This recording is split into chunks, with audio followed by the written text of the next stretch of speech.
OK, bon, aujourd'hui, je démarre un café, mais j'aimerais ça qu'éventuellement, mon café, je fasse de la poterie ou je puisse recevoir des soirées ou je fasse, je sais pas moi, des soirées Donc, réfléchir théâtre à la ou croissance des potentielle soirées de ton d'humour. Exact. Comme ça, jour 1, tu vas savoir quel type de local tu dois acheter, dans quel secteur, quel type de grandeur. Est-ce que c'est assez grand pour recevoir 30, 50 ou 10 personnes? On va travailler en plan. On appelle ça un peu notre étape Tetris. Fait que c'est là qu'on va vraiment essayer de trouver les meilleures solutions parce que souvent, les clients vont avoir une façon de voir l'espace puis de dire, OK, ben tu sais, comme on l'a vécu dans le passé, là, en ce moment, c'est ça. Là, il y a le bar, fait que ça va être là le comptoir caisse. Mais tu sais, est-ce que c'est ça qui est le plus logique? Est-ce que c'est ça qui attire le plus les clients? Les plans de design sont presque plus importants que les plans d'architecte parce que c'est vous qui choisissez tous les finis et qui ont un impact drastique sur le coût. Genre juste un plancher que vous choisissez, tu sais, ça peut faire ça peut faire 4 $ du pied carré ou ça peut faire 10 $ du pied carré. Ouais. Juste le matériel en lui-même, si disons 5 $ du pied carré, j'ai 1000 pieds carrés, tu sais, ça varie comme ça là. Donc, tu sais, je fais 5 000 ou 10 000 $, juste là. Et c'est juste 1000 pieds carrés et puis c'est genre 5 ou 10 $ du pied carré. Ok, du coup, merci les filles d'être venues au podcast. Merci à toi. Nous recevoir. Pas de problème, pas de problème. Est-ce que vous pouvez vous présenter rapidement, nous dire ce que vous faites, puis depuis quand vous avez commencé? Ouais. Lisiane, puis Tamara. On est designer d'intérieur, puis on s'est connus au bac en design d'intérieur à l'Université de Montréal en 2016. Dans le fond, on a créé Mammut ensemble, Atelier Mammut. 2016? Non. Ça fait déjà 10 ans. Je m'excuse. On s'est connus. Je suis comme, my God, Oui, déjà 10 ans. ça fait déjà 10 ans qu'on Je m'excuse. se connaît. J'ai comme eu une réalisation pendant qu'elle parlait. Je suis genre, hein? Ça fait déjà 10 ans qu'on s'endure. On est mariés, en fait. C'est ça qui Absolument. Absolument. C'est ça qu'on n'a pas dit encore. Ouais. Puis non, c'est ça. Fait qu'il y a Atelier Mammut ou les mammouths, comme tout le monde nous appelle. Puis c'est ça, dans le fond, on a créé cette entreprise-là parce qu'on s'est dit que on voulait, en fait, notre but, puis ce qu'on aimait, c'était vraiment de travailler sur chaque étape d'un projet. Fait que d'accompagner vraiment les clients de A à Z. Fait qu'on s'est dit qu'en faisant notre propre compagnie, on pouvait intégrer aussi nos propres valeurs, puis de suivre vraiment les clients tout au long du processus. On a aussi d'autres backgrounds. Fait que Liz, elle a une technique en architecture, puis moi, j'ai fait une mineure en architecture de paysage. On a aussi une employée, puis dans le fond, elle a aussi plusieurs chapeaux. Design d'intérieur aussi, mais avant ça, elle avait fait du marketing, abat-jouriste, etc. Fait qu'on peut faire vraiment plusieurs types de projets. On fait beaucoup de résidentiel, mais aussi du commercial. Puis là, cette année, on prend plus de projets commerciaux. Fait que c'est ça, je pense que aujourd'hui, on va s'enligner un peu plus sur le sujet commercial que résidentiel. Lisiane, si tu veux t'avais rajouter quelque chose? Ben, écoute, on se connaît tellement bien qu'il n'y a rien à rajouter. Elle est parfaite, je l'ai choisie comme du monde. Non, je niaise, mais c'est ça, on a toute la formation design intérieur. Puis quand on parle de design intérieur, on parle vraiment de tout ce qui touche l'aménagement, la fonctionnalité des espaces, l'accessibilité, vraiment comme l'architecture intérieure. On parle moins de l'aspect décoratif, mais c'est comme quelque chose qui va être interrelié avec le design intérieur, c'est sûr, mais notre spécialité, c'est vraiment d'accompagner les clients à ce que leur espace soit très fonctionnel, que ce soit résidentiel ou commercial, que ce soit très fonctionnel, ergonomique, que ce soit adapté aussi, surtout aux besoins, puis que ça perdure dans le temps. Là. C'est un peu de même qu'on définirait le design. Puis, Sinon, peut-être les étapes aussi, parce que, tu sais, on dit c'est Ouais, quoi? justement, j'allais en venir à ma question, en Ouais. fait, c'est quoi, par exemple, avant de sauter dans les étapes d'un projet, un client idéal, tu sais, pour que les gens, si votre clientèle cible, par exemple, qu'ils puissent s'identifier à vous, ça ressemble à quoi un client idéal pour vous, par exemple? Ou le persona, votre Ben oui. persona. Le fameux persona. Les deux, on a voulu parler en même temps. Haute définition de nous deux, les Denis de relais, c'est un bon, Ouais. c'est un bon comparatif. Les mammouths, les Denis de relais, c'est... Ouais. Toujours dire la même affaire en même temps. Fait que soyez pas surpris. On n'est pas... j'allais dire on n'est pas bien en brun aujourd'hui, mais... Un peu, ouais. 50% brun. Non, ce que j'allais dire, c'est nous, ben, tantôt, Tam a parlé de valeur, mais comme nous, l'objectif dans un projet, c'est vraiment d'accompagner le client de manière personnalisée, puis adaptée aussi, puis vraiment pas de manière froide, puis comme on n'est pas des, comment dire? Des créatrices de genre de trucs, qui vont apparaître dans un magazine, puis que c'est des tripes de design ou des tripes d'architecture. Nous, on est vraiment là pour avoir le côté personnel, personnalisé, tu sais. Nous les 2 on a une complicité, certaine entre nous, fait que c'est pour ça qu'on a voulu travailler ensemble à la base. Fait qu'on veut vraiment aussi avoir cette relation-là avec le client d'être, convivial, personnel, de développer des espaces qui vont être le fun de vivre, qui vont être le fun de travailler dedans, puis des trucs qui sont plus personnalisés, très le fun, très proche de l'humain finalement, plus que d'entrer dans un espace que tu as peur un peu de pas enlever tes souliers ou de comme Ouais. faire des traces sur les murs, tu sais, comme on aime le côté vivant de la chose, puis même nous 2 là, tu sais, on est très, très vivantes, on n'est pas gênés, on aime ça parler, puis on aime ça, comme que les choses se disent, Mhm. puis que ce soit agréable. Fait que c'est un peu la valeur qu'on intègre aussi dans comment qu'on accompagne. Fait que si j'avais à répondre plus précisément à ta question, on cherche aussi des clients qui vont vouloir ce type de relation-là. Ouais. On le dit jamais assez souvent à nos clients. Il faut qu'il y ait un fit, veux pas, soit avec l'entrepreneur, avec le designer, avec le graphiste avec lequel ils vont travailler. Ben même chose avec nous, tu sais, on va travailler quand même longtemps avec le client, que ce soit de la phase 1 jusqu'au chantier. Donc, il faut qu'il y ait un bon fit, il faut qu'il ait envie de s'investir, il faut qu'il ait envie de parler, puis tu sais, de développer des idées avec nous, puis que ça matche avec leur personnalité, veut pas. Fait que Mhm. ce serait un peu le client idéal qu'on rechercherait, quelqu'un qui s'implique autant émotionnellement, mais qui est super ouvert aux idées, puis à notre approche du design, là. Puis, tu sais, oui, il y a cette convivialité-là qu'on recherche autant entre nous qu'avec effectivement clients puis les autres professionnels, mais aussi la confiance, tu sais, nous, on fait confiance aux gens avec qui on travaille, on est vraiment beaucoup dans l'échange aussi. Fait que, tu sais, s'il y a quoi que ce soit, s'il y a des questionnements, s'il y a des trucs qu'on n'est pas certain, qu'il y a des hésitations dans le parcours à n'importe quel moment, on s'attend à ce que les clients en parlent. Tu sais, si nous, de notre côté, on a une hésitation par rapport à l'entrepreneur, pas par rapport à son travail, mais plus sur un point en particulier, on va faire un appel, on va poser nos questions. OK, parfait. Comment tu vois ça? Tu sais, on est vraiment dans la discussion. Fait qu'on s'attend aussi qu'en retour, ce soit la même chose, autant avec les clients qu'avec les autres professionnels avec qui on travaille. OK. Mhm. Ouais. Puis quand je parlais de, tu sais, de clientèle cible, par exemple, nous, dans notre compagnie, notre clientèle cible, ça va être, des imagine, tu as une business, tu grandis, que ce soit un cabinet d'avocats, un cabinet de comptables, des médecins, des dentistes, peu importe. Tu as un espace commercial, enfin, tu as une compagnie qui déménage dans un espace commercial, tu as besoin d'un aménagement intérieur. Nous, on fournit le service de construction. Du coup, Mhm. c'était Mhm. plus dans cette approche. Vous, est-ce que c'est le même style de clientèle, du coup, j'imagine, pour du commercial, quand tu dis du commercial? Ouais.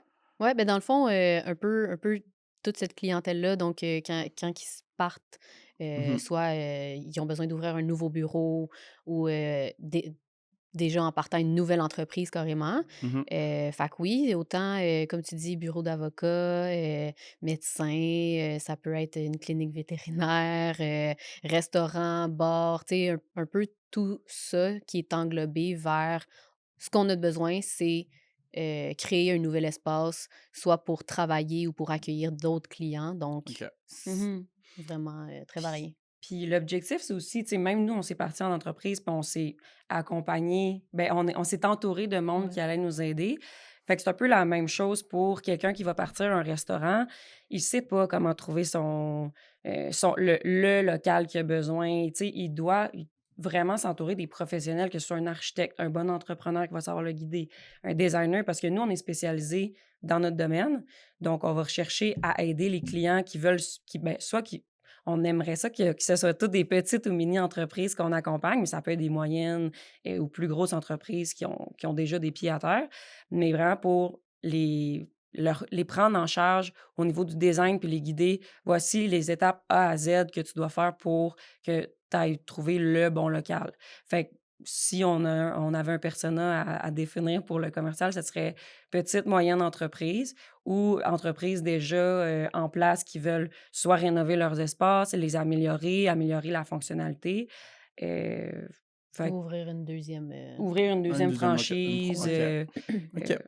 Puis, maintenant qu'on sait que les gens ils savent un peu avec qui vous travaillez, surtout au niveau du commercial, on va dire, parce que vous faites aussi du résidentiel, vous m'avez bien ouais. mentionné. Donc, principalement, avant, c'était beaucoup de résidentiel. Maintenant, vous voulez faire un peu plus de flip vers du commercial, on va dire.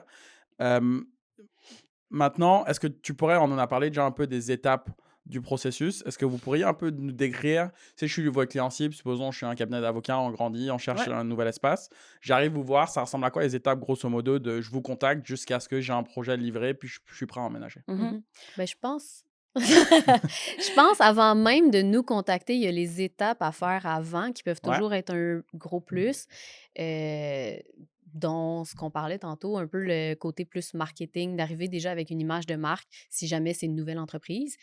Sinon, d'arriver avec le bagage que tu as déjà, donc tout ce qui a été fait déjà par le designer graphique va vraiment nous aider à développer par la suite les espaces, puis personnaliser justement les lieux.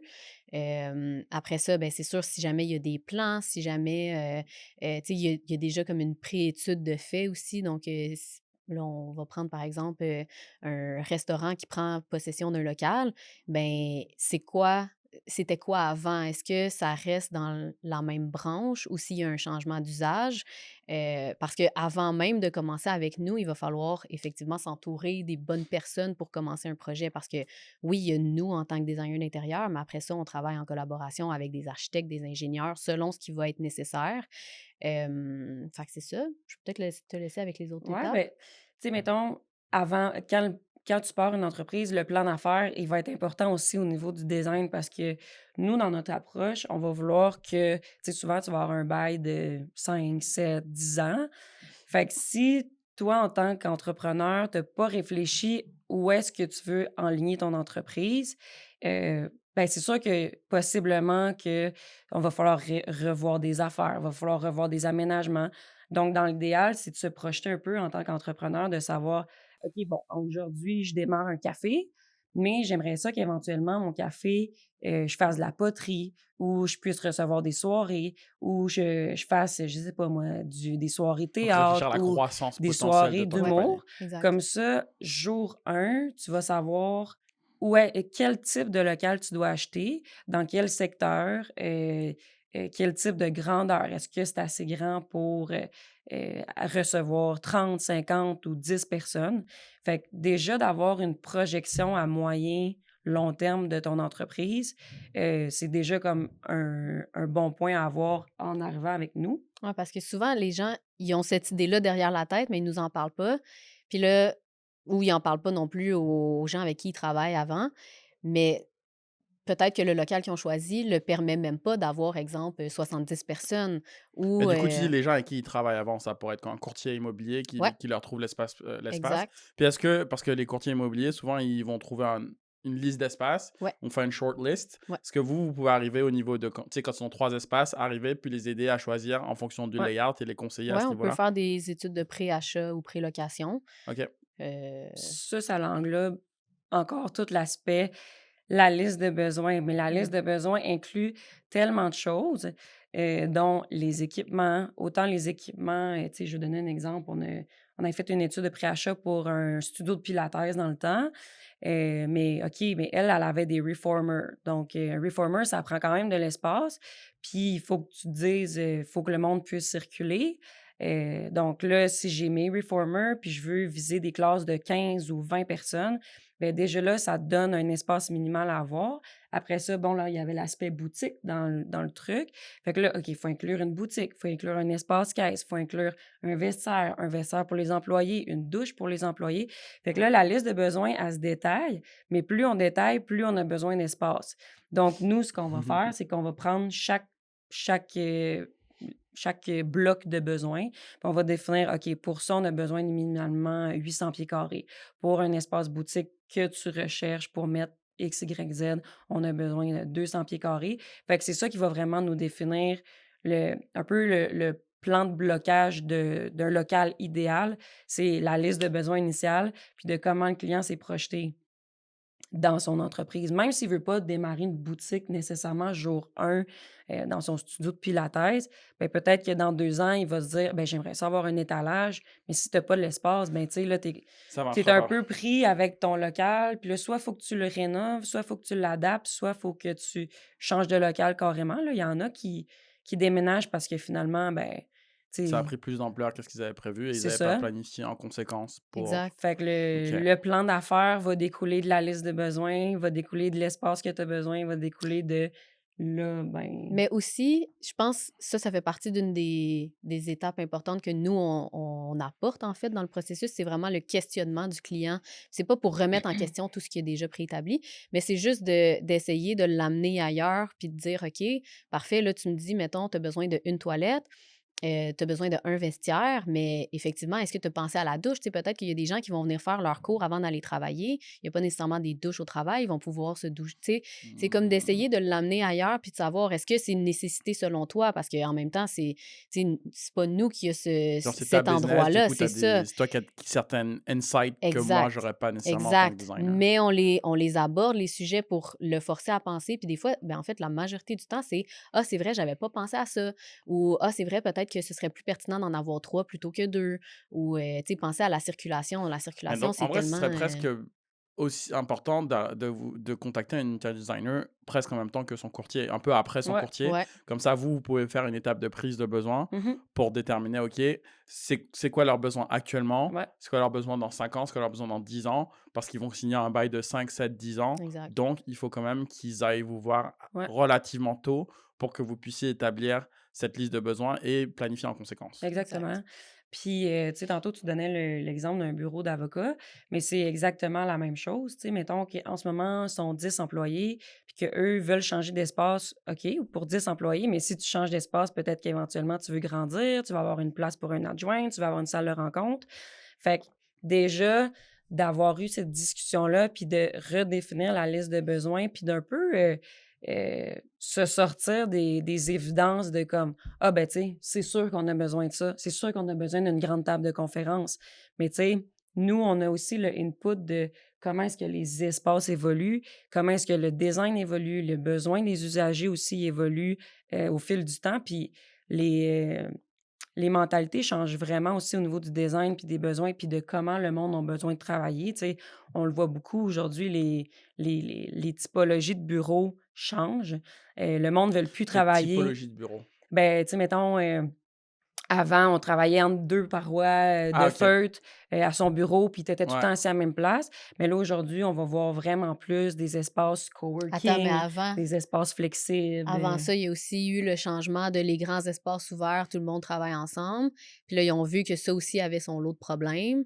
Fait que là, c'est de revenir en arrière. Fait que je pense que c'est un peu ça que Lisa parle. Tu sais, les choses évoluent, puis notre façon de vivre, tu sais, on réalise qu'il y a des problèmes au fur et à mesure, puis Mmh. on essaye justement de prévenir ça, en fait, au lieu de juste Mmh. prendre des décisions parce que c'est ce qui se fait aujourd'hui ou c'est ce qu'on pense. Ouais. Fait que, ouais. Puis on fait aussi comme des visites avec le client, puis on fait le tour de leurs espaces. Puis, tu sais, lui, il nous dit: «Ah, ben, tu sais, les employés sont là, puis les employés sont bien de même, puis les employés vont prendre leur petit tour dans le fond du corridor là-bas». Puis là, nous, on fait comme une petite analyse interne, comme en live. Puis l'opinion, c'est: «Bon, mais tes employés, peut-être que ça leur dérange d'entendre tout le temps le voisin. Peut-être que c'est pas idéal d'avoir, ta zone d'eau, dans le milieu du corridor». Tu sais, comment est-ce qu'on peut retravailler les espaces, la coloration pour que le monde soit heureux dans leurs espaces? Parce que, tu sais, on n'en parle jamais assez souvent aussi, puis on en parle souvent à nos clients. L'intégration de, bon, oui, les plantes, la couleur, tu sais, des espaces qui sont conviviales, le fun, puis que tu as le goût d'aller à tous les jours. Veux pas, ça va augmenter la productivité, puis que ce soit dans des espaces de bureau, dans des cafés, dans des peu importe quel espace commercial. Si tu as un local, un espace qui est convivial, le fun à vivre, ben ça va inviter soit la Mhm. clientèle ou ça va augmenter la productivité de tes employés, puis de tout le monde à l'interne finalement. Fait que on revient encore à la liste de besoins, puis à comme l'analyse d'essayer de sortir des évidences, finalement, c'est tellement important parce que c'est ça qui va nous définir puis nous faire prendre connaissance des réels besoins. Parce que des fois, je peux me faire la liste de besoins, mais finalement, c'est comme j'en ai 3 4 on the side que j'avais pas pensé puis qui vont être essentiels au bien-être de mon entreprise, là, finalement. Ouais. OK. Donc, OK. ça, on était dans la première étape. Ouais, justement, pour On a pu revenir, justement, divaguer. pour revenir dans la grande picture pour que, tu sais, les auditeurs, les gens qui regardent, qui comprennent un peu le big picture pour savoir ensuite où vous vous trouvez, puis qu'ils aient un Ouais. peu, OK, là, on commence avec trouver notre espace, du coup, on a besoin d'un courtier immobilier commercial. Ouais. Puis ensuite, après, on va contacter quand même nos designers assez relativement tôt. Mais Mhm. tu sais, une fois que j'ai contacté mon designer, OK, on a la prise de besoin, on a sélectionné le local. C'est quoi les étapes qui s'en viennent après avoir sélectionné le local? Vraiment, quand c'est choisi, le bail est signé puis que tout est Exact. défini. Exact. Ben, c'est sûr qu'après ça, chaque designer va vraiment travailler d'une manière différente. Nous, notre parcours, comment qu'on aime le décrire, c'est vraiment en système d'entonnoir. Fait que notre but, c'est pas d'aller le plus rapidement possible puis de trouver une solution directe puis de proposer un- une esquisse finale. C'est vraiment de travailler en collaboration avec le client puis de raffiner vraiment au fur et à mesure. Fait que souvent, on va vraiment comme phaser le projet.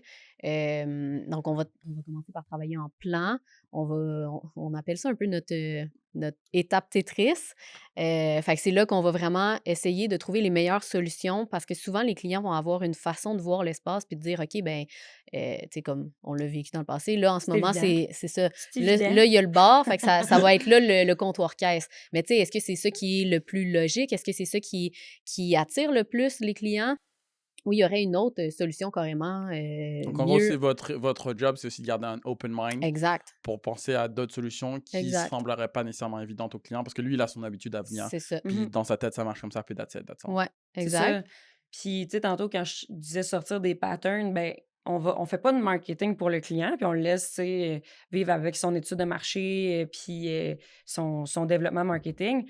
Mais on est vraiment là aussi pour que les espaces reflètent sa vision, puis que ça l'aide dans son marketing. Mhm. Fait que, tu sais, je reprends l'exemple de Tam. Si il y a une évidence, ah ben là, le bar est déjà là dans l'espace, fait que c'est clair que mon comptoir caisse va être là. OK, mais est-ce que tu as pensé quand les clients rentrent dans l'espace, qu'est-ce qu'ils voient? Comment ils vont voir tes produits? Est-ce que c'est plus vendeur de le mettre autrement? Fait on fait comme un espèce de parallèle sur l'expérience utilisateur, puis le marketing, puis de comment va vivre le design à travers ton développement de marché. Hein. Veux pas, si tu vends pas parce que c'est pas vendeur ton espace, ben c'est comme un peu interrelié. Fait qu'on est là aussi pour faire des propositions de OK, ben, tu sais, on a une idée en rentrant, tu sais, comme on va mettre un mur pour aider dans ton marketing, pour le visuel qui va, tu sais, déjà donner un ton sur le graphisme, le design, puis l'expérience utilisateur pour aider éventuellement aussi dans le marketing, puis que l'espace fonctionne, puis que l'espace, le monde aime ça venir, puis que le monde le reconnaisse, tu sais. Si je te demande de me nommer un café, peut-être tu vas pas me nommer le Starbucks qui est au coin de Mont-Royal, là, je sais pas, mais tu vas peut-être me nommer un espace que tu es allé puis que tu as trouvé ça le fun d'être là, puis tu as trouvé ça, tu sais, intéressant, pertinent, puis comme tu te sentais en tant que client invité dans l'espace, puis tu avais le goût de tout acheter, là. C'est ça, Ouais. c'est parce que les clients pensent souvent que c'est juste le visuel, mais c'est aussi effectivement le parcours puis comment les gens vont expérimenter l'espace. Fait que c'est un peu ça qu'on fait comme travail dans la phase de mise en plan. Puis après ça, là, on va vraiment comme passer à la suite. Souvent, on va faire une coupe d'options. On fait la présentation. Après ça, les clients nous reviennent avec les commentaires. Des fois, on peut faire des mix de 1 et 3, par exemple. On fait les petites modifications, on renvoie pour confirmation. Puis une fois que ça, c'est canné, on passe à la phase 2. Donc là, la phase 2, ça va souvent être plus en 3D, l'application des matériaux, les choix, les propositions. Donc En c'est gros, la là phase 1, on détermine le layout complet. Donc, où Ouais. toutes les exactement. salles elles vont être, où les gens Exact. ils vont s'asseoir, où Mhm. les clients ils vont rentrer. Ouais. Puis après, on va en phase 2, du coup, tu dis? Phase 2, c'est plus en 3D souvent. OK. Puis les propositions de matériaux, l'application, fait que c'est là qu'on voit on se voit dans l'espace. OK, là, en plan, on voyait qu'il y avait un mobilier, mais ce mobilier-là, il se découle comment? Est-ce que c'est justement un meuble bas puis une tablette en haut? Est-ce que c'est quelque chose qui est, plein pied? Fait que tu sais, c'est là qu'on va définir les volumes puis appliquer les matériaux. Quand tu Hem, dis en Des 3D, est-ce que c'est juste des élévations sur des plans ou est-ce que c'est un non, rendu en 3D? rendu 3D. OK, un Rendu rendu Ouais. 3D, 3D. fait que ça permet vraiment aussi aux clients de se voir, Visualiser un c'est peu ça, de dans l'espace? visualiser l'espace avant même qu'il soit construit, puis de dire: «J'aime ça ou finalement ça fait aucun sens pour moi?» Fait que là, encore une fois, tu sais, souvent, vu que là, le layout a déjà été canné, ben, on va proposer peut-être une option complète de matériaux avec quelques, petits tweaks, petites, Variante. variantes, c'est ça. Hem, Parce que dans la phase 1, on a déjà visiter un peu ces idées-là avec des mood boards, avec, encore une fois, l'image de marque du client. Fait qu'on a déjà comme abordé un peu le sujet. Si ça, c'est un oui aussi, ben on vient l'appliquer dans le 3D. Fait que là, même affaire, on fait une présentation, ils nous reviennent avec les commentaires, on fait les ajustements, on relance. Puis là, une fois que ça, c'est canné puis que c'est confirmé, on passe à la phase 3 qui est plus les dessins pour, demande de permis, soumission, construction. Dépendamment aussi c'est quoi le projet, il va avoir des détails de plus ou de moins, dépendamment de où on se rend, dépendamment de ce que les clients ont besoin aussi. Mais souvent, c'est ça, là, ça va être vraiment un cahier de plans qui va être complet, qui va parler des plans, de l'existant, démolition, le nouvel aménagement. Puis il va avoir aussi toutes les élévations puis les détails de construction pour, par exemple, l'ébénisterie, les matériaux, où ils sont appliqués. Donc, Mais avoir tous ces plans, ça me permet d'éviter quoi comme erreur en tant que client? Genre, pourquoi Beaucoup beaucoup de d'erreurs. choses. mais pourquoi j'en ai Beaucoup besoin? de Tu sais, parce que choses. souvent, il y a des gens qui vont se dire, ben, tu sais, dès que j'ai les rendus 3D, ça me Ouais. suffit. Est-ce que c'est pas juste suffisant des rendus Absolument 3D pas. pour... Ouais. Absolument Ben, pas. justement, Ça dépend comme, tu sais, comme ton entrepreneur, à quel point il est non, moi, j'ai horreur de pointilleux, ça. là. Personnellement, en tant Ouais. qu'entrepreneur, moi, ça me prend des plans Ben Ouais. oui. détaillés parce que sinon, c'est des erreurs, c'est des extras. Je peux pas gérer les attentes du Ben client. non, Mais c'est clairement. ça, tu l'as dit, c'est des extras. Parce que c'est ça le problème, c'est que souvent, le client va dire: «OK, ben, j'ai pas envie de payer plus parce que ça, c'est assez, puis mon entrepreneur va être capable de comprendre». Oui, c'est une chose. Sauf qu'après ça, il y a énormément d'erreurs, erreurs de compréhension, erreurs d'application, aussi des modifications, des imprévus en chantier. Puis là, tu aucun plan sur quoi te fier, tu personne à qui appeler pour faire la coordination. Fait que c'est Est-ce que tu là aurais que des ça exemples devient concrets qui seraient visualisables pour un auditeur? Parce que, oui. On en a plein. parce que tu sais, parce que pour nous, c'est facile de le visualiser, puis Mhm. c'est facile pour nous de comprendre, OK, tu as besoin Ouais. du plan parce que ça va t'éviter ça, Ouais. ça comme erreur. Mais de donner un exemple concret à des auditeurs qui n'ont pas l'expérience de construction, ça peut quand même nous permettre ou leur permettre de comprendre pourquoi cette Ouais. planification est nécessaire, puis pourquoi c'est primordial d'impliquer des designers, des architectes et tous les Mhm. professionnels nécessaires dans un projet. Ouais. Ben, tu sais, mettons que je mets ça à petite échelle, une salle de bain, c'est à 4 murs. Fait que c'est assez facile. Mettons que tu as juste un 3D, ben, tu sais, tu peux quand même bien te débrouiller à comprendre peut-être l'espace en 3D puis assumer un projet. Mais là, si on se projette dans un espace de 4000 pieds carrés, ben là, tu en as des murs, puis tu en as des interventions, puis tu en as des plafonds, puis tu en as Excuse, des mais pour rester planchers. sur ton détail de salle de bain, Ouais. mais juste tes 4 murs, c'est Juste déjà la salle de bain, compliqué, c'est beaucoup. même Ouais, avec un ben, 3D. Tu sais, moi, Ouais. je peux pas donner un oui, prix à un oui, client ben avec un non. 3D. Ben, C'est- même les bénisteries, tu sais, s'il y a pas les dimensions puis comment c'est fixé, comment ça s'ouvre, est-ce que c'est un tiroir, est-ce que c'est, un panneau qui s'ouvre d'un sens ou de l'autre? C'est tout le genre de Mhm. détails que si toi, dans ta tête, tu avais quelque chose puis le client s'alignait aussi avec ça, mais qu'après ça, la traduction suit pas, Un truc que c'est j'aime bien c'est dire, justement, c'est problématique. juste du Ikea, par exemple. Ouais. Tu sais, on peut te donner le carton Ikea. Tout le monde se plaint des notices d'Ikea. Ben, Mmh. imagine, tu dois construire un projet au complet, Ouais, puis tu n'as pas de plan. Ton Exact. plan, c'est ta notice Ikea, entre guillemets. Exactement. c'est Donc, ça. Fait que, mettons, mes 4 murs de salle de bain, nous, quand on fait une salle de bain, on fait les 4 murs parce qu'il y a des interventions sur les 4 murs, puis ça l'aide tellement à comprendre.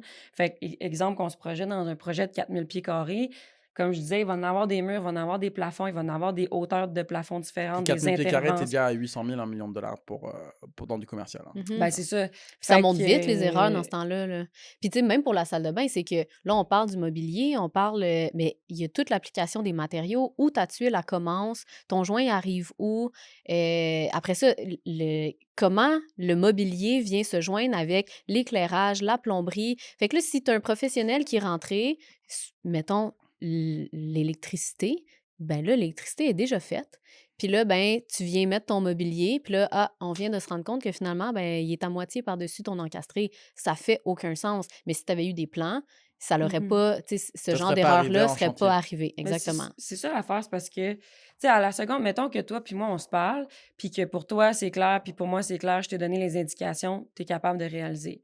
Mais là, il va y avoir l'ingénieur, il va y avoir ton équipe d'entrepreneurs, ton équipe de peintres, lui qui pose les plaintes, lui qui pose le plancher, l'ébéniste, il va y avoir lui qui monte le gyps. Fait qu'il va tellement avoir d'intervenants que si tu n'as pas un document qui rassemble toutes ces informations-là, ben tout le monde va être perdu. Ouais. Ben, Puis toutes chacun les va avoir sa questions. propre interprétation. C'est Et il n'y ça. aura jamais quelque chose de vraiment clair, Ouais. de vraiment concret, parce que toi, tu vas me dire quelque chose, moi, je vais comprendre quelque chose. C'est ça. Peut-être Mhm. qu'on va pas nécessairement comprendre la même chose en fonction de notre expérience, en fonction de ce Exact. qu'on a vu, en fonction de plein de choses différentes. C'est pour ça que je suis très insistant sur aussi la planification et pour ça que je veux tout le temps avoir des designers sur mes projets, des architectes et des ingénieurs. Parce que, en fait, je prends plus de clients si j'ai pas ces Mhm. professionnels Ben parce ouais. que c'est tout le temps, c'est avec ce genre de projet que tu finis avec des avocats. Ouais. Oui, Puis puis des extras, puis des litiges, c'est puis ça. Puis il y en a de plus en plus là, qui font ça, puis c'est vraiment normal parce que tu veux éviter les problèmes aussi de ton côté. Puis les commentaires négatifs, tu sais, je veux dire, c'est toi qui es au front avec le client puis qui communique avec à tous les jours. Tu es avec lui, puis dans son local ou dans sa maison. Fait que c'est Mhm. sûr que c'est Mhm. difficile. Puis c'est ça, si on revient au fait de, oui, il y a la compréhension, mais il y a, on économise tellement. Tu sais, souvent, les clients, ils pensent que parce que ils dépensent pour faire ces plans-là, ça lui coûte plus cher, mais au final, si tu vois la liste, tu sais, on ferait le comparatif avec un projet, là, puis on le fait avec les plans ou sans les plans, puis tous les extras qu'il y a, au final, tu payes tellement plus cher, mais c'est ça que les clients ne comprennent pas nécessairement. Fait que je pense que ça, il y a beaucoup d'éducation à faire là, à Mhm. ce niveau-là. Puis, tu sais, nous, notre processus, avant même d'impliquer un entrepreneur, tu sais, l'entrepreneur est important d'impliquer quand même dès le départ pour mettre Oui. une base sur les budgets, parce que ça, c'est comme un tabou de la construction, les budgets. Le monde n'a jamais assez de budget ou de subventions. Bon, ça, c'est une parenthèse qu'on pourrait ouvrir puis qu'elle soit bien ben longue, là. Mais nous, on développe le processus avec le client. Puis lui, il n'a pas nécessairement la compréhension de la construction, mais il va avoir la vision de son entreprise. Fait que, tu sais, on va développer l'aspect conceptuel, les intentions, l'aménagement vraiment adapté à lui. Puis peut-être que lui, il n'a pas besoin des plans, mais il faut être conscient que tu vas avoir besoin de professionnels externes qui n'ont pas assisté à toutes nos rencontres, qui n'ont pas assisté à pourquoi que la tuile arrive là, pourquoi que notre comptoir, on l'a fait rond, pourquoi qu'on a mis un éclairage là, là, là.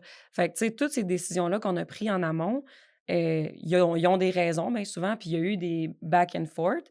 Fait que, tu sais, si on fait pas de plan, c'est comme de dire que tout le processus qu'on aura fait ensemble, il sert un peu à rien parce qu'on n'est pas capable de donner les indications à l'entrepreneur qui va réaliser le projet. Fait que, tu sais, mettons par exemple, on avait il y avait un projet qui était déjà en construction, là, mais que nous, on intervenait comme plus par après. Fait qu'on n'avait pas la portion architecture des murs, mais c'était vraiment plus l'application des besoins, l'image de marque, l'identité et tout. Puis à ce moment-là, ben là, on n'a pas fait de plan parce que les besoins, bon, veut pas. On pensait qu'il n'y avait pas nécessairement besoin de plan. Ben, pas nous, là, mais le projet pensait qu'il n'y avait pas besoin de plan.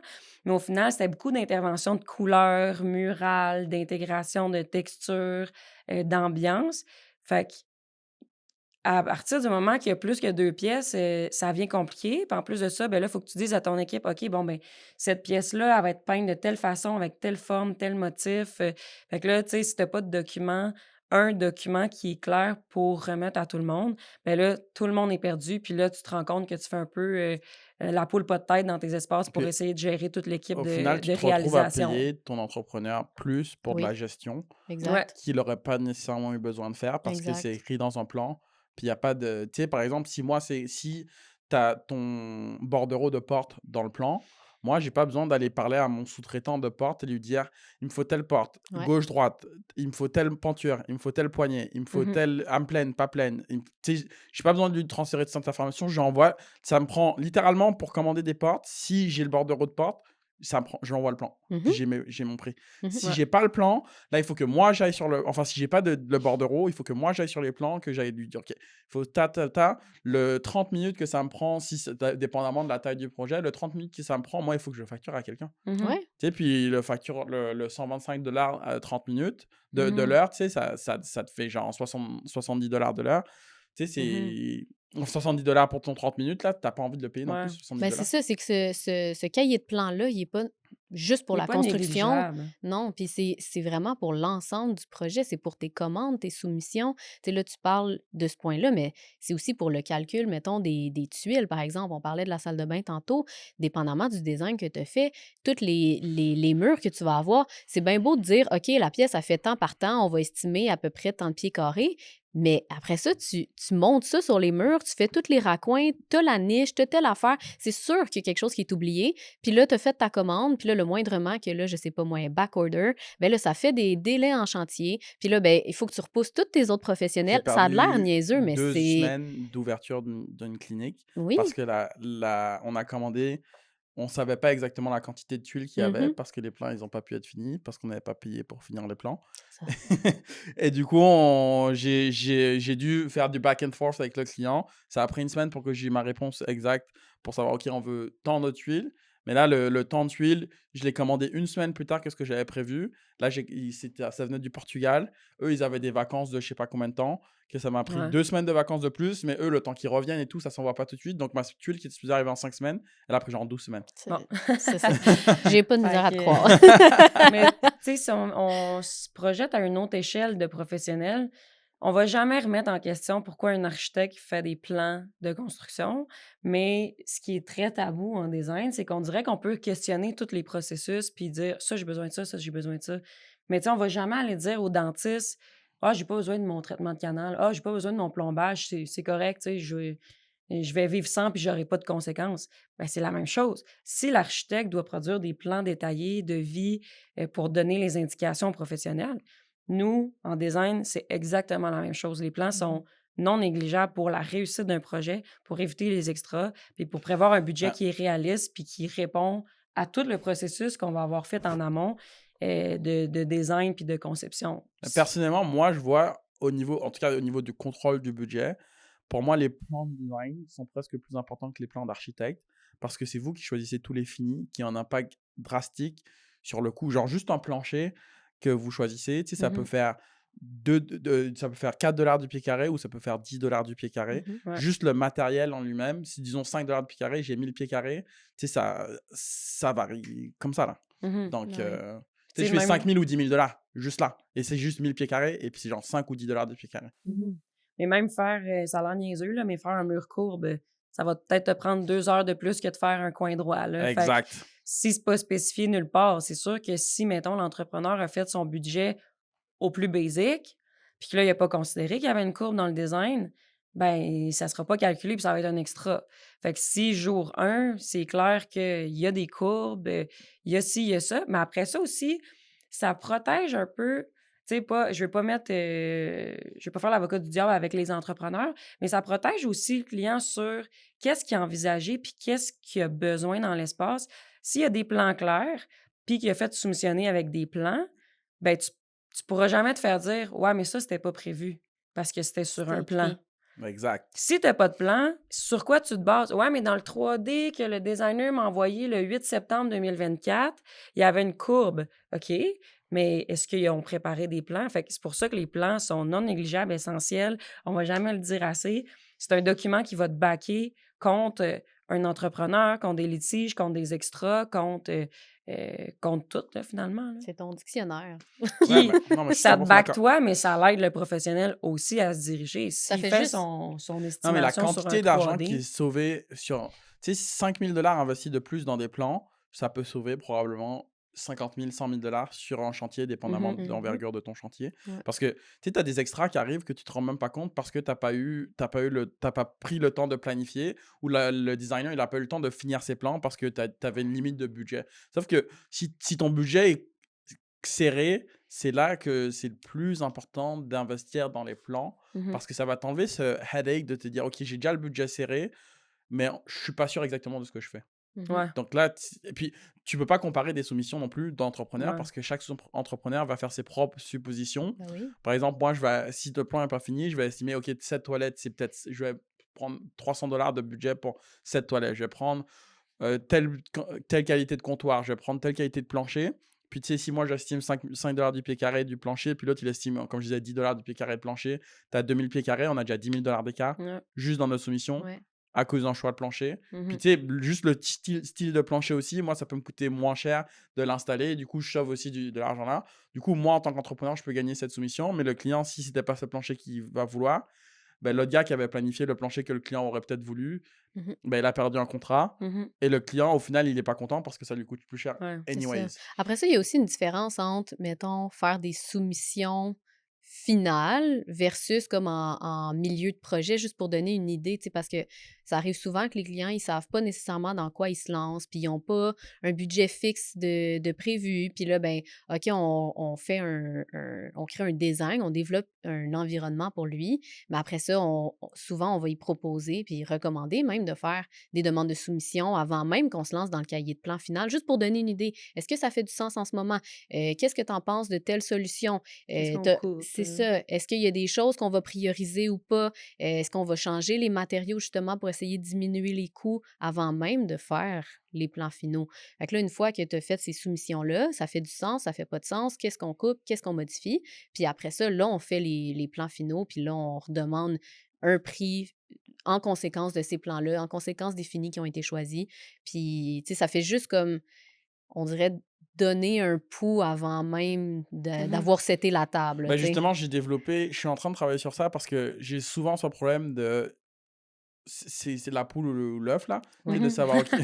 Absolument. Tu veux l'entrepreneur pour savoir c'est quoi ton budget, mais tu veux savoir c'est quoi ton budget, le design pour savoir c'est quoi ton budget. Ouais. C'est comme, ouais, Exact. les clients nous arrivent vraiment souvent avec cette crainte-là de genre, OK, mais là, j'ai besoin d'un local, mais là, je sais pas combien j'ai de budget, mais là, je vais faire une demande de subvention, mais là, je sais pas si je vais avoir la subvention parce qu'à la Ville de Montréal, tu sais, on va parler de Montréal parce qu'on est ici en ce moment, fait que c'est un bon exemple. Mais il y en a dans plein de villes, il y en a dans plein de municipalités. Des subventions pour le commercial, il y en a plusieurs. Il y en a de moins en moins, malheureusement, là. Mais il y en a plusieurs pour les améliorations locatives. Puis il y en a qui sont même pas au courant de ça. Fait que, tu sais, ça aussi, tu sais, se courir après la queue. Là, il faut que je soumette mon design Ouais. pour savoir si je vais avoir la subvention, mais pour savoir si je vais avoir 60 000 de subvention dans mon budget à ajouter, tu sais, il faut que je fasse la demande. Fait qu'en tout cas, bref. Puis il faut que j'engage les professionnels. Ouais, il faut que j'engage les professionnels. Fait que, tu sais, on peut comprendre qu'il y a comme une certaine crainte avec les clients comme jour 1, mais nous, on est vraiment là pour les guider puis leur dire, tu sais, en collaboration avec entrepreneurs, agents immobiliers, etc., pour les guider sur les premières étapes du projet, puis enlever un peu un poids sur les épaules de c'est normal. T'es pas le premier à passer à travers le processus. Pour tel type de projet, les subventions sont souvent acceptées. Tu sais, il faut que tu mettes telle affaire dans ta subvention. Fait que, tu sais, on est là aussi pour les guider à travers ça, là, Ben, pour, c'est de comprendre aussi que c'est pas parce que tu investis. Ben, en fait, il faut que tu investisses de l'argent puis que tu débutes un processus pour être capable de savoir si ton projet peut vraiment se rendre jusqu'à la fin. Fait que, tu sais, c'est pas parce que tu as engagé quelqu'un que ça veut dire que ton projet va fonctionner, mais tu as besoin de l'engager pour savoir s'il va fonctionner. Tu sais, mettons, on fait l'étude de réglementation, puis toi, dans ta tête, tu avais une idée de faire tel projet avec telle spécification. La semaine numéro 1, quand on fait notre étude de code puis de réglementation, puis là, on se rend compte que cette ville-là, ils n'acceptent pas ce genre de projet-là, ben, on va t'éviter après ça, je sais pas combien d'heures, puis je sais pas ouais. combien d'argent, juste pour développer un projet que finalement, il est Ouais, pas parce que possible. surtout, tu sais, avant de commencer les plans, vous êtes capable de les guider sur, OK, on va prendre un peu de intake sur ce que tu veux faire, Mhm. puis en fonction de ce que tu veux faire et la qualité de fini que tu vises, on sait, avec notre expérience, que ça va te coûter roughly entre 250 et 350 du pied carré. Du coup, si ton budget n'est pas au moins à $300 du pied carré, tu sais, t'embarques pas là-dedans. Puis, une fois que tu as un budget, qu'on sait que ton budget, il est raisonnable pour le style de projet, une fois qu'on avance dans le design et qu'on raffine les budgets, ben là, on a vraiment du contrôle sur, OK, ben peut-être qu'on va diminuer ça, on va réduire ça pour fitter dans le budget. Mais au moins, ça vous contactez, en tant que client, vous contactez des designers et des professionnels.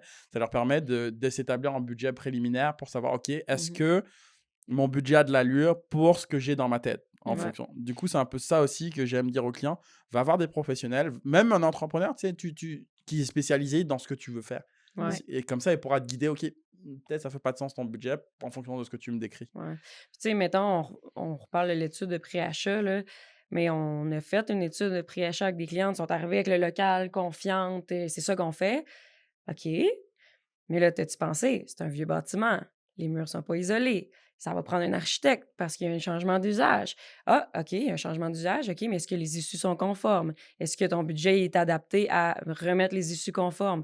Isoler tes murs, plafond, plancher. Déjà, comme juste ça, si ça gruge tout ton budget, il n'y a pas de projet. Juste là, on s'est rendu compte, ben les clients se sont rendus compte que le bâtiment faisait juste pas. Fait que, tu sais, ça l'a pris comme une autre année pour retrouver un nouveau local qui allait être vraiment adapté à leurs besoins parce qu'il y avait des besoins très spécifiques d'insonorisation. Puis si tu m'arrives avec un... Tu sais, on le sait tous, là, les bâtiments à Montréal sont pas isolés, puis c'est des murs en Je vois pas papier. de quoi Là. tu parles. Ça se passe bien. C'est des murs en papier, t'entends ton voisin au On vit pas en téléphone, communauté du tout. Pas de stress. Fait que, tu sais, si tes besoins, c'est priorité numéro 1, insonorisation, puis que le local est zéro adapté à ça, ben, tu sais, soit ça fait, puis que tu investis un budget comme monstre pour bien insonoriser, ou bien tu changes de local carrément Mais pour avoir quelque chose qui est adapté. pas juste ça, il y a aussi le... C'est pour ça, nous, en tant que... parce qu'on fait de la construction, mais on fait aussi de l'ingénierie. Puis en mécanique, par exemple, tu sais, les gens ils sous-estiment souvent la mécanique du bâtiment, climatisation, ventilation, HVAC, tout ça, parce que ça se voit pas. Tu le vois pas, tu fais juste le sentir. Et du coup, tu t'en rends compte juste quand t'es pas confortable. Mais juste ça, même en analyse de pré-projet, de faire attention à, OK, est-ce que j'ai des machines de HVAC? C'est la responsabilité de qui? Moi ou le landlord de fournir ça? C'est qui va s'occuper de l'aménagement de tout ça? Tu sais, c'est genre... Puis est-ce que le propriétaire veut faire les travaux? Ouais. Exact. Tu sais, dire au propriétaire, il faut que tu mettes toutes tes issues conformes, il va peut-être être... il va prendre un step back, là. Tu sais, il va te dire, OK, ça va me coûter 30 000 la première année juste pour t'avoir toi. Ouais. Je préfère peut-être attendre le prochain locataire qui va pas me demander ça. Exactement. C'est ça. Fait que, Donc, non, le local, avec les besoins, c'est comme, tu sais, jour 1, puis après ça, les plans, oui, sont très importants. Puis on n'est pas en train de dire que les plans... Mettons, je reviens au plan, là, je fais un parallèle entre les deux, qu'est-ce qui est essentiel puis moins essentiel, mais tout est essentiel finalement, là. Mais on n'est pas en train de dire que les Et voilà. plans vont éviter des changements ou vont éviter des extras. Non, parce qu'il y a la réalité de l'existant. Puis, tu sais, ça se peut que finalement, on arrive puis qu'on ouvre le mur puis il y a un tuyau qui sort du plafond. OK, mais au moins, s'il y a une discussion client-entrepreneur, tu sais, une relation de confiance qui s'est mise dès le début, bien, il va y avoir de la gestion de projet qui va aider aussi dans la gestion des imprévus, dans la gestion de qu'est-ce qu'on fait avec le plan pour que le design fonctionne. C'est ça, c'est plus facile si on a déjà émis ces plans-là puis qu'il y a une modification. Mais c'est plus facile de le mettre par écrit sur papier. OK, voici juste qu'est-ce qu'on fait maintenant face à cette situation-là. On renvoie la nouvelle émission. Tout le monde est sur la même longueur d'onde, tout le monde se comprend, puis il n'y a pas de ah ben là, moi j'ai fait ça parce que je pensais que c'était comme ça dans ma tête. Puis là, finalement, ça vient jouer, ça vient avoir un impact sur autre chose dans le projet, comme justement l'ébénisterie, par exemple. Fait que. si tu ajoutes une retombée, puis tu avais prévu une armoire là, puis... Exact. Mon armoire, elle ne fit plus, puis le gars d'ébénisterie, il l'a déjà fabriqué, mon armoire. Exactement. Moi, j'avais pas pensé, j'avais pas les plans dans ma tête. Ben, c'est ça. Exactement. Puis là, il faut que soit ton ébéniste ou que tu relocalises ton armoire ou que ton ébéniste fasse quelque chose. Puis... Ouais. Mais dans tous les cas, c'est des frais supplémentaires. Peu importe la solution, qu'on revire de bord, qu'on enlève ça, qu'on change le tuyau ou qu'on change l'ébénisterie, le client, il se retrouve à débourser encore, tu sais. Fait après les plans, si le client n'est pas prêt à s'investir physiquement et mentalement dans de la gestion de projet puis des questions, tu sais, pour faire un projet, ça prend du temps. Fait qu'il faut que tu sois prêt à investir du temps si tu veux économiser dans un sens ou à t'entourer de tes professionnels avec qui tu as développé le projet pour arriver à des fins qui sont comme les plans, comme les esquisses. Fait que le plan va aider à la gestion du projet, oui, puis aux imprévus.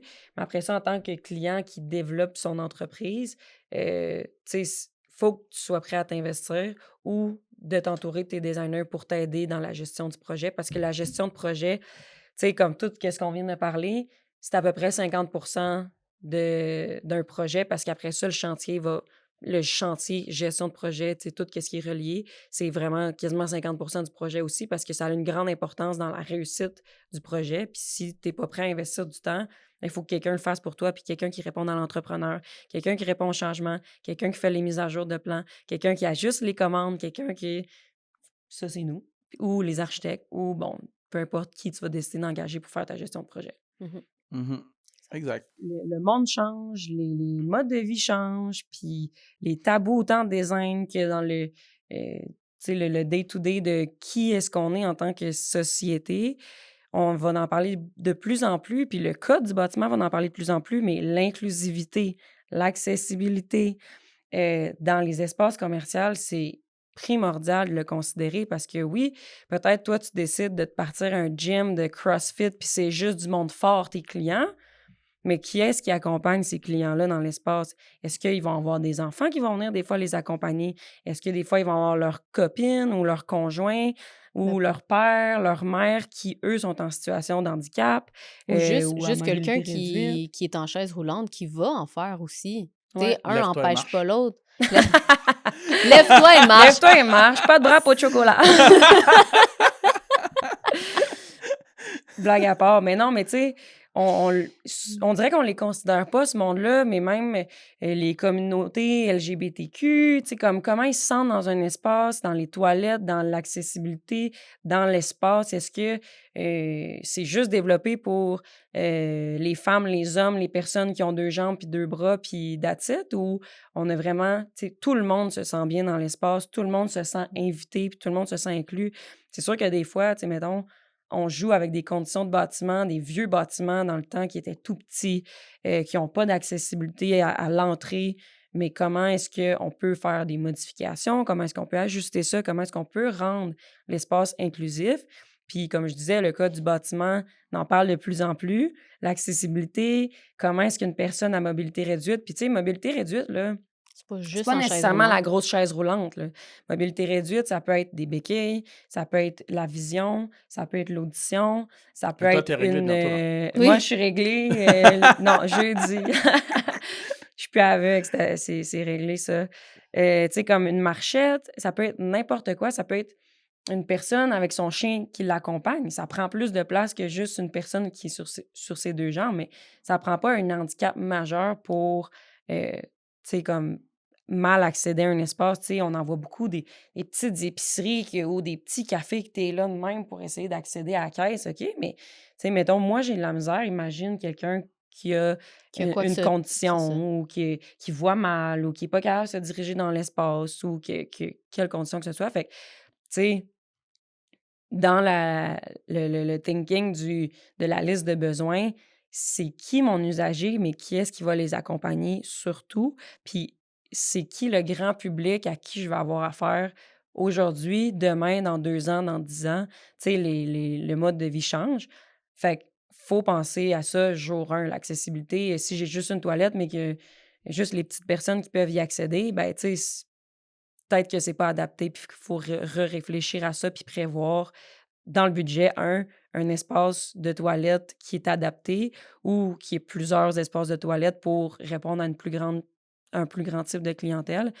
Fait que je pense que si on parle de commercial, je pense qu'on parle aussi d'inclusivité puis d'accessibilité. Ça, c'est évident, là. Ah oui, non, c'est ça. Ben, dans le fond, c'est parce que souvent, les gens vont penser que designer d'intérieur, on fait juste réfléchir à de quoi l'espace va avoir l'air. Mais dans le fond, tu sais, quand on pense à la différence entre un architecte et un designer, ben, c'est que nous, on va penser à l'échelle humaine puis à l'expérience des humains à l'intérieur. Fait que oui, on pense à de quoi ça va avoir l'air puis comment ça va se découler, mais c'est aussi de penser, OK, comme Liz a dit, oui, l'inclusivité, mais ben peut-être que le choix des matériaux des marches, avoir une distinction entre la contre-marche versus la marche pour voir visuellement où s'arrêtent les marches pour ceux qui ont soit une visibilité réduite ou même les personnes âgées. Après ça, on le voit, on a des cours là-dessus. Les personnes âgées qui certaines couleurs qui ont de la difficulté à voir avec le jaunissement De la de rétine. la rétine.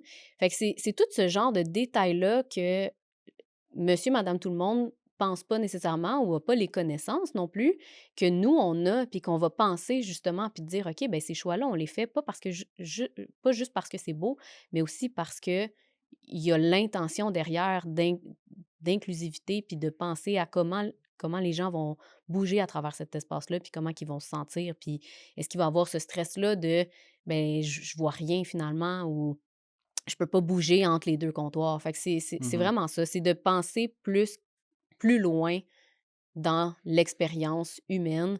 Puis, c'est ça, dans le fond, c'est vraiment de faire des concepts qui sont très vivants en soi, pas juste par le look, mais par comment ça va Qui vit, bouger, c'est ça, comment le monde interagisse autant avec l'espace qu'interagissent entre eux. entre eux. Tu sais, on veut développer des environnements qui vont promouvoir l'interaction entre les humains. Si on crée des environnements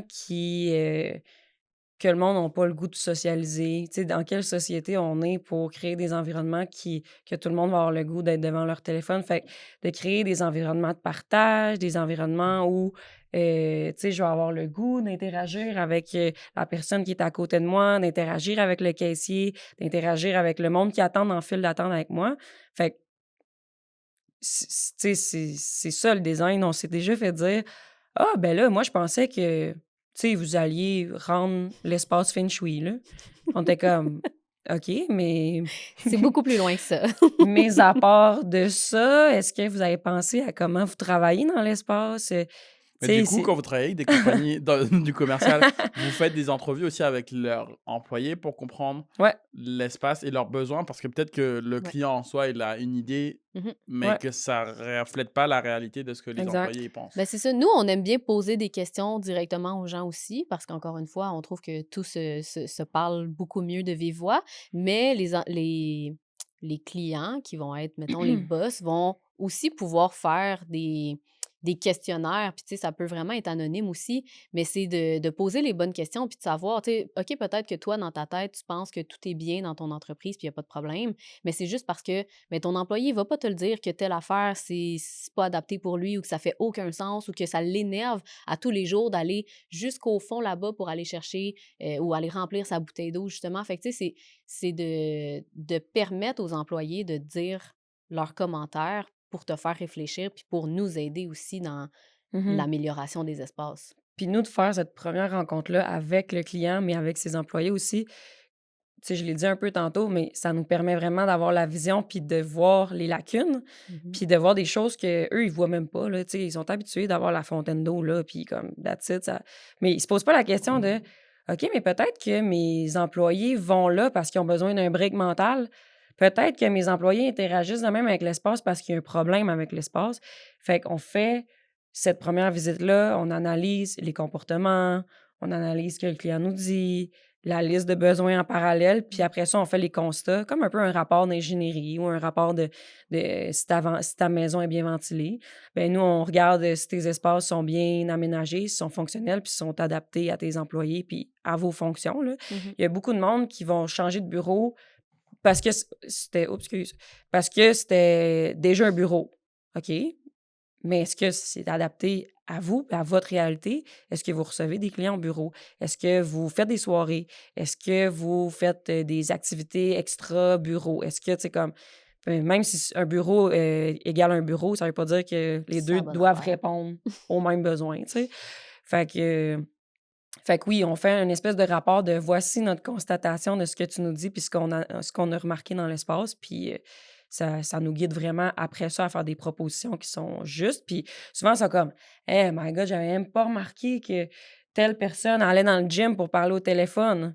OK, mais c'est peut-être parce qu'il est à bout d'entendre tout le monde parler parce que les espaces sont pas faits pour. Puis parce qu'il y a pas d'autre espace qui est plus petit ou plus privé, tu sais. Ouais. Mhm. Fait que ça répond à ta question. Ouais, je pense.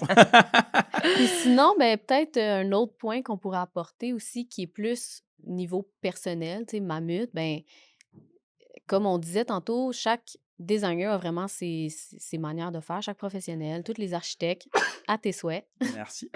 les architectes, Franchement. les ingénieurs, tout le monde a vraiment sa manière de faire. Puis je pense que nous, comment qu'on aime se montrer, en fait, puis se promouvoir, c'est vraiment, en fait, de dire que nos valeurs sont vraiment au centre de notre entreprise, puis c'est ce qu'on veut produire aussi dans nos espaces, puis c'est ce qu'on veut que les Vos gens valeurs, ça serait ressentent. quoi, par exemple? Beaucoup de communication, puis de bien-être aussi, autant avec les gens qu'avec les espaces. Mais on est On, très on- professionnels, non, mais non, mais qu'est-ce que tu veux non, dire? non, vas-y. On est très professionnels, on est à notre affaire, on est organisé, mais dans la vie, on déconne. Fait que, tu sais, nous, on veut pas avoir l'air de personnes froides, on veut pas avoir l'air que le client, il a peur de nous écrire parce que, mon Dieu, on dirait que je le dérange. Tu sais, on parle, on aime ça, tu sais, discuter, puis l'échange humain a aucune valeur, a pas aucune valeur, mais dans le sens, il y a rien de mieux L'échange humain Fuck n'a you all! aucune valeur. l'échange humain n'a aucune valeur. Fuck everybody! Non, tu sais, il y a rien de plus humain que la communication puis l'échange, puis on est vraiment là-dedans comme Aucune jour valeur dans le 1. sens que c'est de l'or, là. C'est comme, c'est ça qui devrait être la base de tout, en Priceless. fait. Oui, c'est ça, priceless, Non, tu vraiment. vois, c'est le bon terme. C'est plus la traduction française qui était moins... C'est-tu un podcast franglish? Je sais pas, mais en vrai, je pense que oui, parce que j'ai des épisodes français, j'ai des épisodes anglais. c'est Mais en ça. général, on mélange pas les langues, mais j'ai tendance à mélanger les langues Oupsie. tout seul. Genre, je le fais tout seul aussi. Donc, En tout cas, c'est priceless. c'est priceless. Fait que c'est Sans ça, aucune valeur. l'humain est vraiment Aucune valeur l'humain est vraiment au centre de de nos de interventions. tu sais, de l'entreprise, puis on se le fait souvent dire, tu sais, le monde nous dit « Hey, les filles, c'est tellement le fun, tu sais, vous avez l'air full amis, ça a l'air le fun de travailler avec vous, ça a l'air, tu sais, comme, tu sais, go with the flow, tu sais, j'ai le goût de vous écrire, j'ai le goût, tu sais, de qu'on aille en vélo ensemble parce que ça a l'air le fun de travailler avec vous. » Fait que ça, on le transmet vraiment dans le design, tu sais, comment on peut rendre l'espace le fun, convivial, puis humain après tout, là, parce que on est tous des humains, que là, les gens fait- se sentent invités, puis pas que tu te sentes coincé ou stressé ou que ce soit trop corporate, C'est la ça, relation. la ensemble. relation client, tu sais, Exact. on met beaucoup d'importance à ça parce que sinon, ben, on n'arrivera jamais à quelque chose de... Tu sais, si le client ne se sent pas en confiance, ben ça nous mettra pas comme à l'aise non plus de travailler. Fait que nous, on est très, comme je disais, organisés, professionnels, mais on sait quand même décrocher, puis on sait rire avec le client, on le sait, tu sais, comme... Détendre l'atmosphère aussi, là, C'est parce ça. qu'on n'en parle pas, mais des travaux, c'est très stressant. Mhm. C'est pas toujours évident. Puis, tu sais, des fois, tu travailles aussi pas Je juste trouve avec que une c'est très personne. stressant quand t'as pas fait tes plans. Oui, Pour toi. absolument, absolument. Mais même pendant le processus, tu sais. Pendant le processus, une fois que, tu sais, si c'est bien établi et que tu as bien suivi les étapes et que tu fais confiance à tes professionnels et que tu travailles avec des professionnels qui ont l'expérience, qui sont capables de te montrer qu'ils ont déjà fait ces choses auparavant, tu sais, en tant que quelqu'un qui a déjà fait la chose, je suis capable d'anticiper X, Y, Z problème. C'est pour ça que, encore une fois, je prends plus de projets qui n'ont pas de plan parce que ça crée du stress, ça crée des problèmes. Puis moi, le stress du client parce qu'il n'a pas le budget est reflété sur moi parce qu'on n'a pas planifié. Alors que quand on a planifié, moi, je suis capable d'établir les attentes correctement parce que je sais ce qui va se faire. Du coup, je suis capable de dire, OK, on va faire X, Y, Z. Par contre, sur tes plans, peut-être qu'il faudrait que tu penses à ça, ça, ça. C'est pour ça que j'aime le design build. Je le répète énormément dans mes podcasts, Ouais. mais j'adore l'approche design Ouais. build. C'est-à-dire que au début, le client embauche tous les professionnels dont il a besoin. Du coup, il va embaucher son général, il va embaucher ses designers, il va embaucher ses architectes, il va embaucher... Pour moi, la façon dont je décompose un peu la chose, là, je ne sais pas si vous allez me dire si ça fait du sens pour vous ou non. Mais Aucun Absolument sens. pas. Il n'a pas parlé encore. Aucun sens. Mais du coup, la façon dont je le décompose, c'est que l'architecte, c'est lui qui vérifie, tu sais, que le code, ou technologue en architecture qui vérifie qu'on respecte le code, tu sais, qui fait son étude de code ou qui fait ses changements d'usage. Designer d'intérieur qui détermine le layout et qui s'assure que ça, un soit fonctionnel et deux, ça look good, feng shui. Feng shui. Feng shui le plus important, quoi. Après tout, à la fin de la journée, ça va look good si tu as des bons plans, un bon concept, Mhm. tout ce qu'on a dit Mais aussi, aujourd'hui. petite spécification, ça dépend vraiment. Tu sais, comme là, nous, oui, on est une entreprise de design d'intérieur. Par contre, on a des connaissances puis des backgrounds qui nous permettent Du coup, est-ce que tu peux d'aller. rentrer dans ton connaissance et background un peu en détail? Genre... Ouais, ben, tu sais, mettons, justement, une technique en architecture, ben, ça fait en sorte que on comprend ce qu'on dessine, on est capable de le faire. Fait que si on respecte la loi des architectes, puis justement, ben, il y a pas de changement d'usage ou on touche pas à la structure puis qu'on n'a pas besoin d'un ingénieur, par exemple, ben, on les fait, les plans complets. On en fait des nouvelles constructions, on fait les plans complets de A à Z en respectant le nombre de pieds carrés puis le nombre d'étages.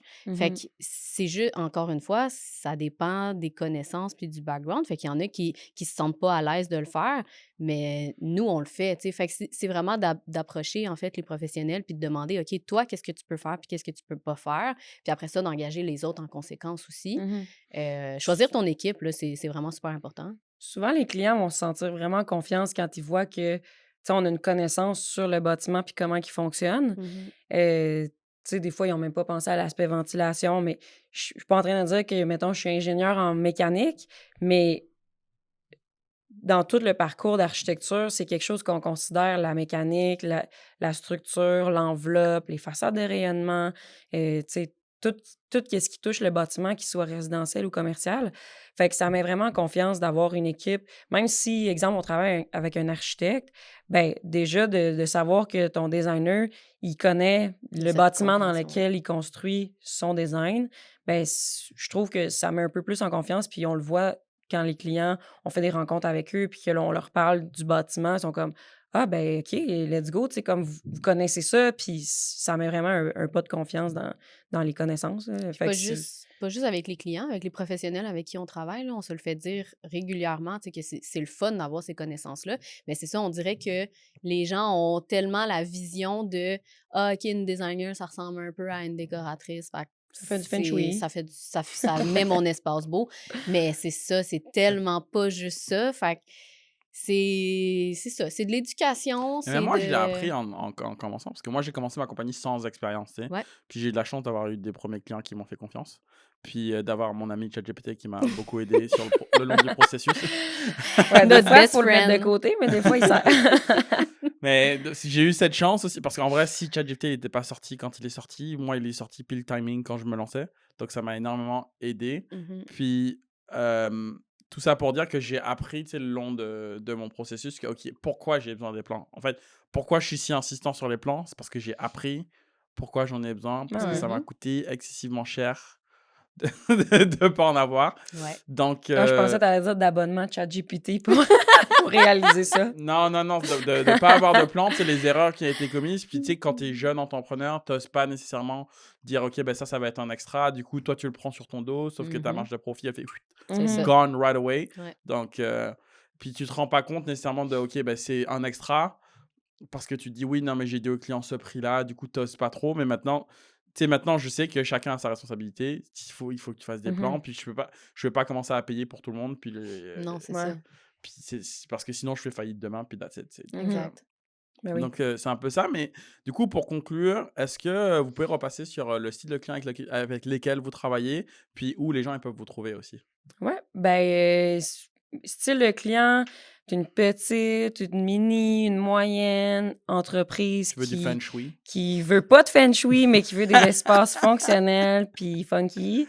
Ben, tu sais, Qui s'aligne aussi avec son identité de marque. ouais, l'identité de marque, Ben, qui ça pourrait être... sait aussi peut-être déjà c'est quoi son identité de Mais marque? même s'il ne sait pas, ça nous fait plaisir aussi de De travailler en l'aider, le guider. collaboration avec Référé. c'est ça, soit de référer parce qu'on a des connaissances, mais aussi juste de travailler en collaboration, de se dire, OK, ben si le client, c'est ça qu'il veut dire, on peut déjà faire les communications avec le designer Mhm. graphique, là.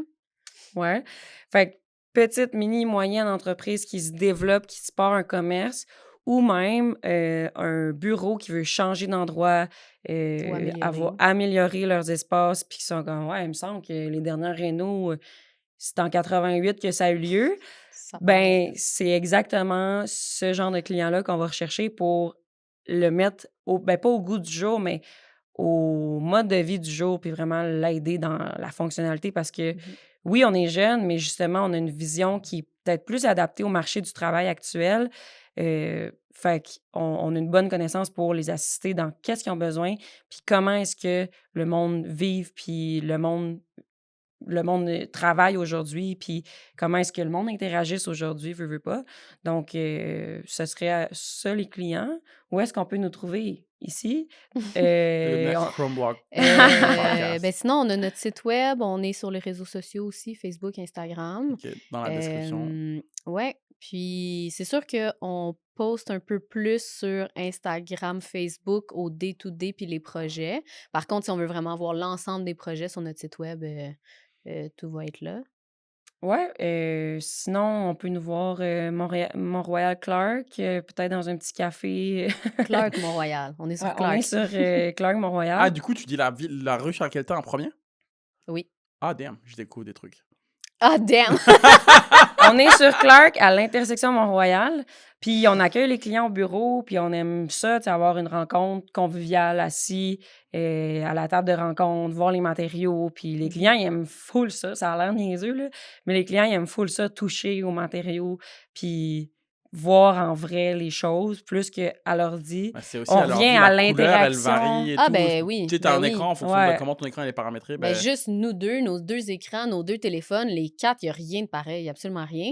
Fait que c'est sûr que, tu sais, on le dit toujours, surtout la présentation qui parle des matériaux, c'est toujours pertinent de le faire en vrai, là. Fait que, oui. Ça ou dans le local du client, là, parce qu'on Ouais. va avoir la bonne luminosité, les bons éclairages, Mhm. bien souvent. Là. Des fois non, mais des fois oui. Fait que les interactions humaines, ça revient en mode. Fait que on peut recevoir du monde dans nos bureaux. Puis sinon, où est-ce qu'on se voit? Sur les pistes cyclables ou les rivières du Québec. Absolument. All right, parfait. OK, merci, guys. Merci, Merci. Merci à toi!